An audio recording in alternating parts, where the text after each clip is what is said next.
Have you ever said the words of a prayer and felt nothing? Have you ever moved your lips in church and realized your mind was somewhere else entirely? Have you ever wondered if God can hear you when your heart is not speaking the words your mouth is saying? Saint Teresa of Ávila saw this every single day. She lived it herself, and what she discovered about empty prayer changed everything we understand about talking to God. Teresa was born in 1515 in Ávila, a stone town in the heart of Spain. Her father, Don Alonso Sanchez de Chepeda, was a stern and pious merchant who demanded honesty from his children. Her mother, Beatriz de Ahumada, loved romance novels but had to hide them from her husband. Teresa learned to lie young. When her mother said, "Do not tell your father," and her father said, "Never lie," Teresa lived in fear that no matter what she did, she was doing something wrong. At 7 years old, she wanted to see God.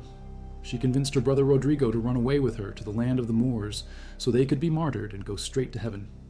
They got as far as the bridge leaving Avila when an uncle spotted them and brought them back. The plan failed, but the longing for God stayed. She grew up beautiful and charming. Everyone liked her. The people of Avila said she will marry whom she chooses, but Teresa was terrified of hell. She chose the convent. In 1535, at age 20, she entered the Carmelite monastery of the Incarnation. 180 nuns lived there.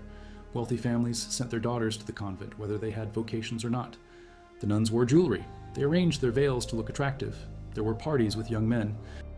Visitors flooded the parlor every day. Prestige came from money, not from prayer. Teresa fit right in. She was too charming. She liked being liked. For 20 years, she taught visitors about mental prayer because their gifts helped the convent's economy. But she got more involved in flattery and gossip than in God. She slipped into a worldly life. She said the required prayers with the other sisters, but her heart was absent. Then God showed her what that meant.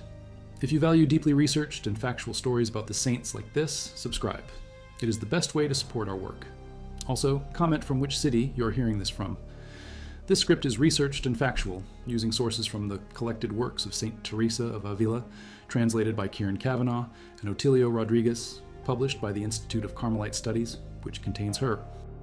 Complete autobiographical writings, including the Book of Her Life, written in 1562, as well as The Way of Perfection, written in 1566 specifically for her nuns, and scholarly analysis from Bernard Ruffin's comprehensive historical documentation. Now back to the information. For years, Teresa prayed without meaning it. She said the words, "Our Father who art in heaven, Hail Mary, full of grace," the creed, every single line. She recited them perfectly, but her mind wandered. While her lips moved, her thoughts were on conversations she had earlier, on friendships, on visitors, on anything except the God she was supposed to be addressing. She knew it was wrong. She felt guilty, but she could not stop. Then, one day, around 1554, Teresa was praying before a statue of Christ after his scourging. The wounds, the blood, the suffering. Something broke inside her. She collapsed. She writes in the Book of Her Life that she suddenly understood what it means to speak to someone without truly seeing them. She had been doing it for 20 years, moving her lips, saying prayers, but not praying. Teresa began writing down what she learned. In The Way of Perfection, chapter 26, she explains the difference between vocal prayer and real prayer. She writes that if a person does not think about whom he is addressing, what he is asking for, who it is that is asking, and of whom he is asking it, she does not consider that he is praying at all, even though he is constantly moving his lips. Even though he is constantly moving his lips. That line haunted her readers. It haunts people today. She makes it even clearer. She says you must know that whether or not you are practicing mental prayer has nothing to do with keeping the lips closed. If, while you are speaking with God, you have a clear realization and full consciousness that you are doing so, and if this is more real to you than the words you are uttering, then you are combining mental and vocal prayer. But when people tell you that you are speaking with God by reciting the Our Father while thinking of worldly things, words fail her. She cannot explain how wrong that is. She asks, when you speak with a king, do you not think of who he is and who you are? How can you address a king with the deference due to him if you're not clearly conscious of his position and of yours? It is not just disrespectful, it is empty. It does nothing. Teresa describes souls who pray without attention as people with paralyzed limbs. They have feet and hands, but they cannot control them. The prayer goes nowhere. The soul stays stuck. She saw this constantly at the Incarnation Convent. Nuns reciting prayers while their minds planned their next visit to the parlor. Nuns singing during Mass while their hearts were thinking about gossip. Nuns kneeling at the altar while their souls were nowhere near God. And Teresa had been one of them. One evening, while in the choir of the convent praying quietly before the Blessed Sacrament, Teresa's face went pale. Her eyes filled with tears. She stared into an empty corner of the chapel as if someone was standing there. A friar who witnessed this approached her afterward and asked, "Father, what did you see?" Teresa answered, "A soul from purgatory." She explained that earlier that day, while walking through the courtyard, she had whispered a distracted Hail Mary for someone who needed help. No name, no details, just a simple impulse of charity. One prayer. Half her mind was elsewhere. She did not think it mattered, but that one prayer, simple and small, had become the very thing that pushed a suffering soul into the light of heaven. The soul came to thank her. He showed her the moment the prayer touched him. Teresa said it was like a drop of cool water falling onto burning coals. He felt relief not from punishment, but from the sorrow of being far from God. She never forgot that. Even a distracted prayer, if it carries sincerity, reaches God. But a prayer said only with the lips, with no attention, with no heart, does not. Teresa began teaching her nuns this truth. In the Way of Perfection, she writes that one vocal prayer, even so little as one petition of the Our Father, if well said, is better than many recited thoughtlessly or hurriedly. Better to say one line with your whole heart than to race through an entire rosary with your mind somewhere else. This was radical. In 1600 Spain, people thought holiness came from the number of prayers you said. They counted rosaries. They tallied hours spent in chapel. The more prayers, the better. Teresa shattered that. She said it is not about quantity, it is about presence. She gave her nuns 3 simple steps to improve their vocal prayers. First, work hard and persevere to gather yourself together. Still the wanderings of your mind and the restlessness of your heart. Begin with an examination of conscience and the sign of the cross. Second, seek out a companion. Imagine that Jesus himself is at your side. See how lovingly and how humbly he is teaching you. Just look at him. Get an image of Christ that you like and use it regularly whenever you talk to him. Third, before you begin reciting the hours or the rosary, think about whom you're going to address and who you are that are addressing him. If you give all due attention to these 2 points before beginning your vocal prayers, you will be engaging in mental prayer for a very long time already. It sounds simple, but it changed everything. Teresa insisted that prayer is not about complicated methods. It is not about saying the right words in the right order. It is about friendship with God. She writes in the book of her life, chapter 8, that mental prayer, in her opinion, is nothing else than an intimate sharing between friends. It means taking time frequently to be alone with him who you know loves you, alone with him who you know loves you. That is the heart of it. Prayer is conversation, real conversation, where you are present, where your mind and your heart are both focused on the person you're talking to. If you walked up to a friend and started talking while staring at your phone, checking messages, thinking about dinner, never once looking at them, never once listening to their response, they would feel ignored. They would feel hurt. You would not call that a conversation. That is what lip prayer does to God. Teresa discovered this the hard way. She gave up mental prayer for a full year. She thought she was too sinful to pray properly. She thought God did not want to hear from her because she kept falling into the same faults: vanity, gossip, attachment to friendships. But giving up prayer made everything worse. She writes in the book of her life that the soul who stops practicing prayer is courting danger. She says this is the greatest error she ever made. God loves us and wants to be a part of our lives. Refusing to pray because you feel unworthy is exactly what the devil wants. When she finally returned to serious prayer around 1556, at age 41, everything changed. She stopped leaving God alone. She started treating prayer like a meeting with someone she loved. She paid attention, she listened, she opened her heart. And God responded.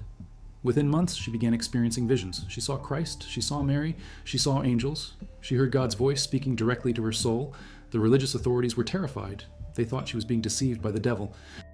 One confessor was so sure that the visions were demonic that he told Teresa to make an obscene gesture called the fig every time she saw Jesus. The gesture was meant to insult and drive away evil spirits. Teresa obeyed. The next time she had a vision of Christ, she made the gesture. Jesus looked at her and smiled. He told her not to worry. He would never leave her. The confessor changed his mind. He realized the visions were real. But Teresa never cared about the visions. She writes in The Interior Castle that visions and ecstasies are not the goal of prayer. The goal is union with God's will. Any prayer that does not lead you into harmony with what God wants is not real prayer. She kept teaching this to her nuns. Do not chase after spiritual experiences. Do not try to force visions or ecstasies. Just pray with your whole heart. Be present. Talk to God like a friend. In 1562, Teresa founded the convent of St. Joseph in Ávila. It was the first Reformed Carmelite house. Only 13 nuns lived there. They wore no jewelry. They did not receive visitors. They lived in poverty. They prayed in silence. They practiced mental prayer every day. The town exploded in rage. They denounced her from the pulpit. They threatened her with the Inquisition. They started legal proceedings against her. All because she wanted to live a simple life of prayer. She went ahead calmly as if nothing was wrong, trusting in God. Over the next 20 years, she founded 16 more convents. She traveled across Spain in mule carts over terrible roads. She dealt with lawsuits, disputes over dowries, endless bureaucratic red tape, unscrupulous businessmen, corrupt clergy, hostile bishops. Through all of it, she prayed, not just lip service, real prayer. She wrote in The Way of Perfection that even in the kitchen, even while traveling, even while dealing with problems, God walks among the pots and pans. You do not need to be in a chapel to pray. You just need to be present. Before prayer, she taught her nuns to realize whose presence you are approaching and to whom you're about to speak. Keep in mind whom you're addressing. That simple act of awareness changes everything. Teresa taught that there are different levels of prayer. Vocal prayer is the foundation. You say the words of established prayers like the Our Father, the Hail Mary, the Creed, but you say them with attention. Then comes discursive meditation. You think about a spiritual truth like the Passion of Christ, you apply it to yourself, you resolve to do something about it.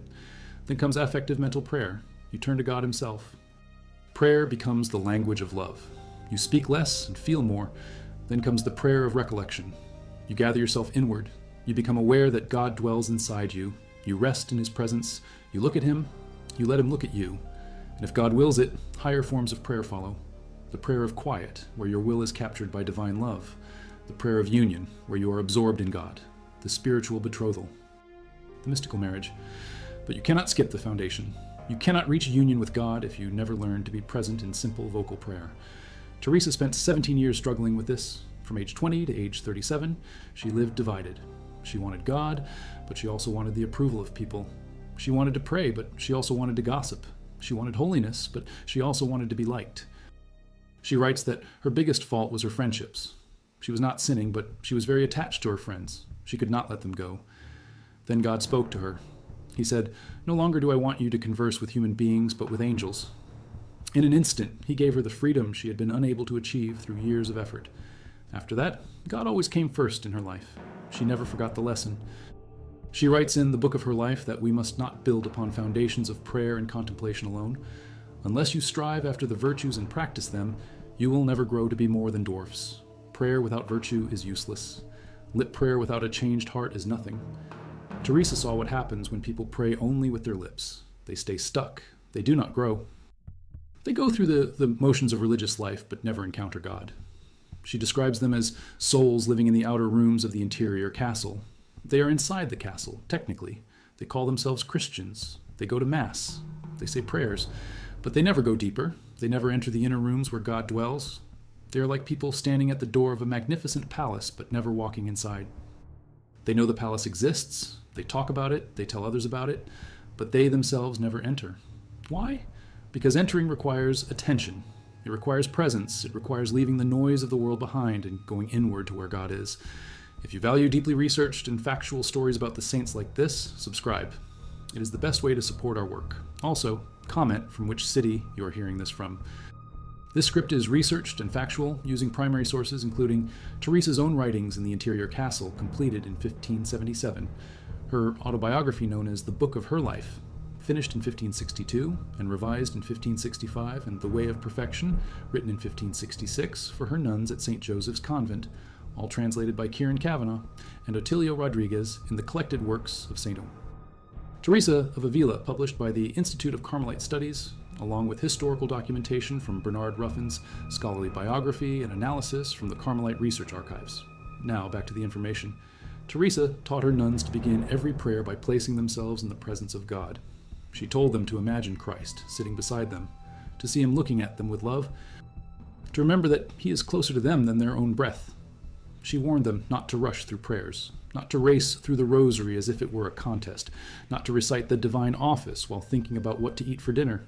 She said that if you cannot focus, if your mind keeps wandering, do not panic, do not give up. Just bring your attention back to God, over and over, as many times as it takes.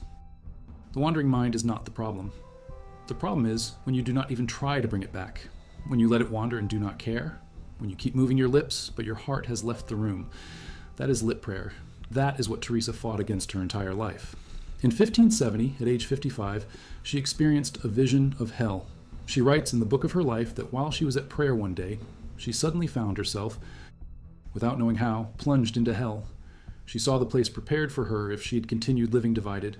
A hole in the wall, darkness so thick you could see everything but feel no light, walls pressing in, no room to sit or lie down, complete suffocation, fire that burned without light, torment beyond description. She writes that the terror of that vision stayed with her for the rest of her life. Even 6 years later, as she wrote about it, the natural warmth of her body was chilled by fear. She said it destroyed her fear of troubles in this world because all suffering on earth is nothing compared to one instant of what souls endure in hell. That vision came because of her years of empty prayer. God showed her where lip service leads, where divided hearts end up, where souls go when they never truly turn to Him. It was mercy. Terrifying mercy, but mercy. After that, Teresa never took prayer lightly again. She never recited a single line without meaning it. She never let her mind wander during the Our Father without pulling it back. She taught her nuns the same. She told them that prayer without attention is not prayer. It is just noise. In the interior castle, she describes the door to the castle as prayer and reflection.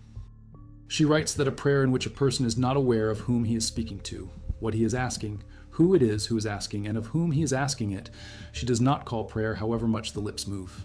However much the lips move. You can say 1,000 Hail Marys. You can recite the entire divine office. You can spend hours in chapel. But if your heart is not present, if your mind is not focused, if you're not truly speaking to God, it is not prayer. It is paralysis. Teresa saw this paralysis everywhere, in her convent, in other convents, in the churches across Spain, people going through the motions, people saying prayers out of habit, people thinking that the number of prayers mattered more than the quality of attention. She fought against it. She founded convents where silence and mental prayer were the rule. She trained her nuns to pray with their whole being, not just their lips.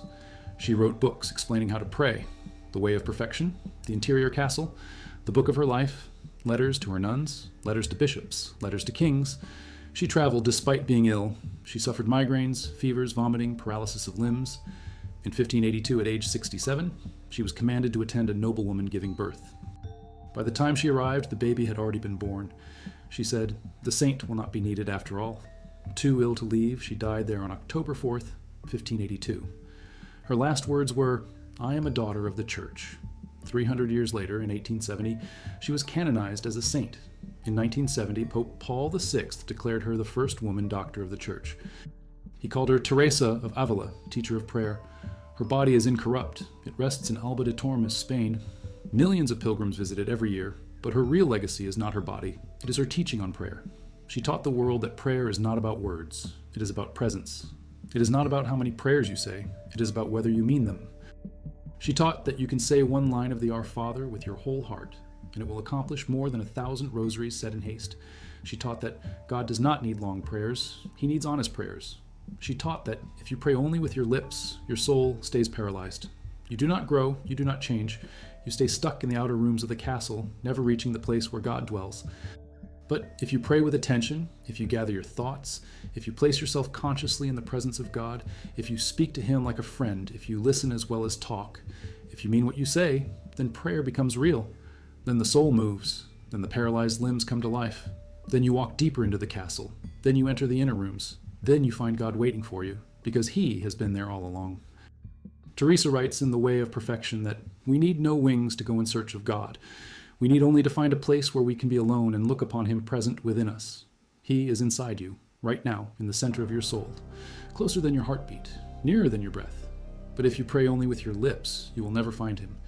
If you say the words without thinking about whom you are speaking to, if you recite prayers while your mind is on worldly things, if you move your lips but your heart is absent, you are not praying.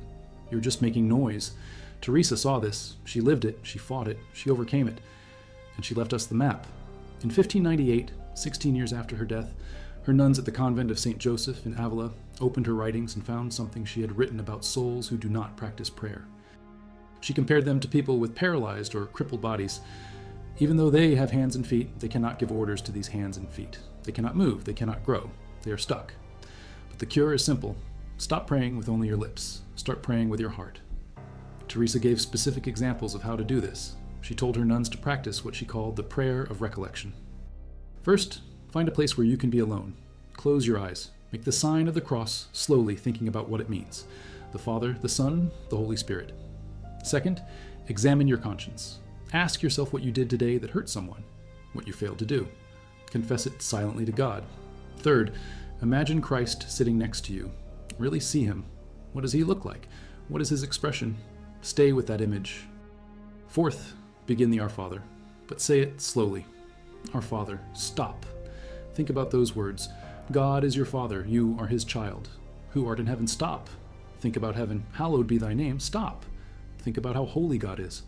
Go through the entire prayer this way, one line at a time, thinking about each word. Teresa said that if you pray the Our Father this way just once, you will have spent more time in real mental prayer than most. People spend in a month of racing through rosaries. A woman came to her in 1573 at the convent in Salamanca. The woman was desperate. She had been saying prayers for years, hours every day, but she felt nothing. Teresa asked her one question. When you pray the Hail Mary, do you think about Mary? The woman paused. She said, I think about the words. I say them correctly. Teresa said, that is not what I asked. Do you think about Mary? Do you picture her? Do you imagine her hearing you? The woman realized she had never done that, not once. Teresa told her to go home and try it. Say one Hail Mary, just one. But before you say it, picture Mary. See her standing before the throne of God. Then say the words as if you were really talking to her. The woman came back a week later in tears. That one Hail Mary, said with attention, did more for her soul than 1,000 said out of habit. Teresa's confessor in 1560 was a Dominican priest named Garcia de Toledo. He told her that as long as she said the right prayers at the right times, that was enough. Teresa disagreed. She told him that God is not a bureaucrat checking boxes. He is a father longing for his children to talk to him. Garcia challenged her. He said, prove it. Show me in Scripture where God demands that we feel something when we pray. Teresa opened to the Gospel of Matthew, chapter 6. When you pray, do not heap up empty phrases as the Gentiles do, for they think that they will be heard for their many words. She looked at Garcia. Do you see? Empty phrases, many words. That is lip prayer. Jesus himself condemned it. Garcia was silent. From that day on, he became one of Teresa's strongest supporters. In 1575, Teresa founded a convent in Beas de Segura. The nuns there competed with each other. Who could say the most rosaries? Who could spend the most hours in chapel? Teresa arrived and watched them for a week. Then she said, you are all praying incorrectly. You recite words, but you do not speak to God. You count rosaries, but you do not think about the mysteries. She told them to stop. For 1 month, she forbade them from saying any prayers except the Our Father and the Hail Mary. But they had to say those prayers with complete attention. The nuns protested. Only 2 prayers? For a whole month? Teresa said, you will grow more in 1 month of attentive prayer than in a lifetime of distracted recitation. By the end of the month, the nuns were transformed. They had experienced real prayer for the first time. In 1578, Teresa visited the convent in Seville. The nuns there prayed for 6 hours a day. They fasted constantly. They wore hair shirts. But when Teresa spoke with them individually, most of them were miserable. They felt distant from God.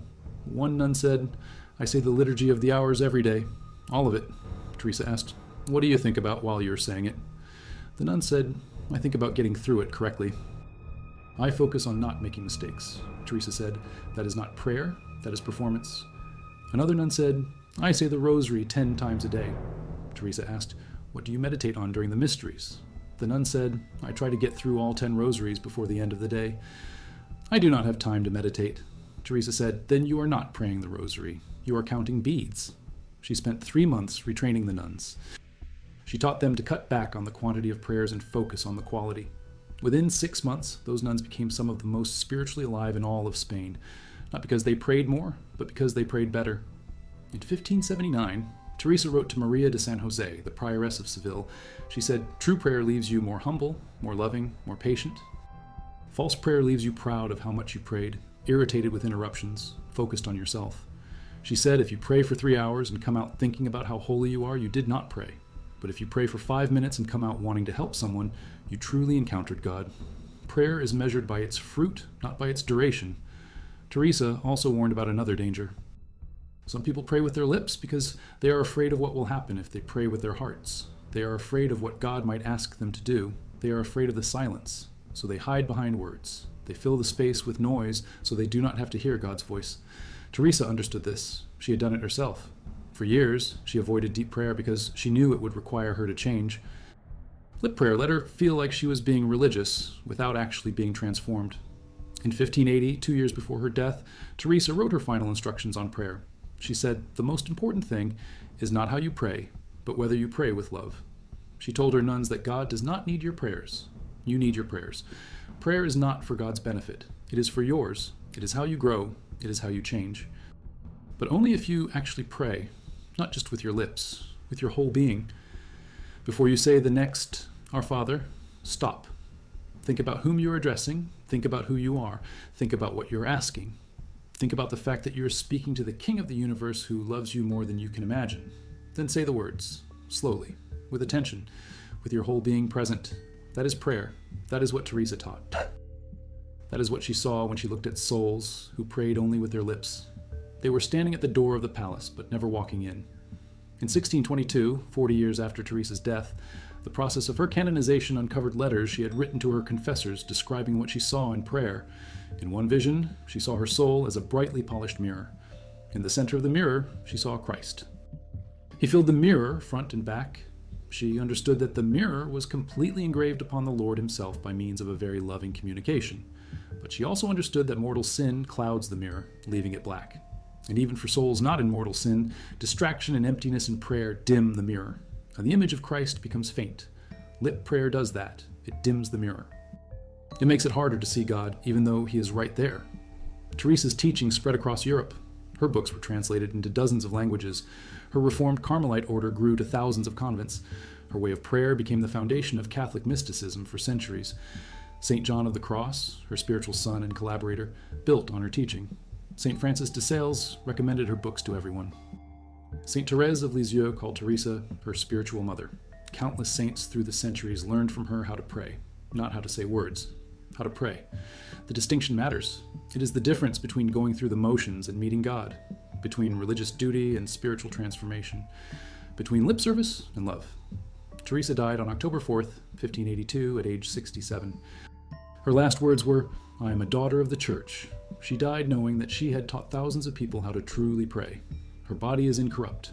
340 years later, when her tomb was opened in 1914, her body showed no signs of decay. It rests in Alba de Tormes, Spain. But her real legacy is not her body. It is her teaching. In 1970, when Pope Paul VI declared her a doctor of the Church, he chose a specific title for her. Not Teresa of Ávila, mystic. Not Teresa of Ávila, visionary. Not Teresa of Ávila, reformer. Teresa of Ávila, teacher of prayer. Because that is what she did. She taught the world how to pray. She taught that prayer is not about the number of words you say, it is about whether you mean them. It is about whether your heart is present. It is about whether you are truly speaking to God or just reciting formulas. She taught that one line of the Our Father said, "With your whole heart," accomplishes more than 1,000 rosaries said in haste. She taught that souls who pray only with their lips stay paralyzed. They do not grow. They do not change. They remain in the outer rooms of the castle, never reaching the place where God dwells. But souls who pray with attention, who gather their thoughts before they speak, who place themselves consciously in the presence of God, who speak to him like a friend, who listen as well as talk, who mean what they say, those souls move forward. The paralyzed limbs come to life. The soul walks deeper into the castle. The inner rooms open. God is found waiting, because he was always there, closer than breath, nearer than heartbeat. Inside the soul, in the center of the castle, in the middle of the mirror, waiting for you to stop talking at him and start talking to him, waiting for you to stop moving your lips and start opening your heart. Teresa saw it all. She lived it. She taught it. She wrote it down. And 500 years later, her words still cut through the noise. Do not pray with only your lips. Pray with your heart.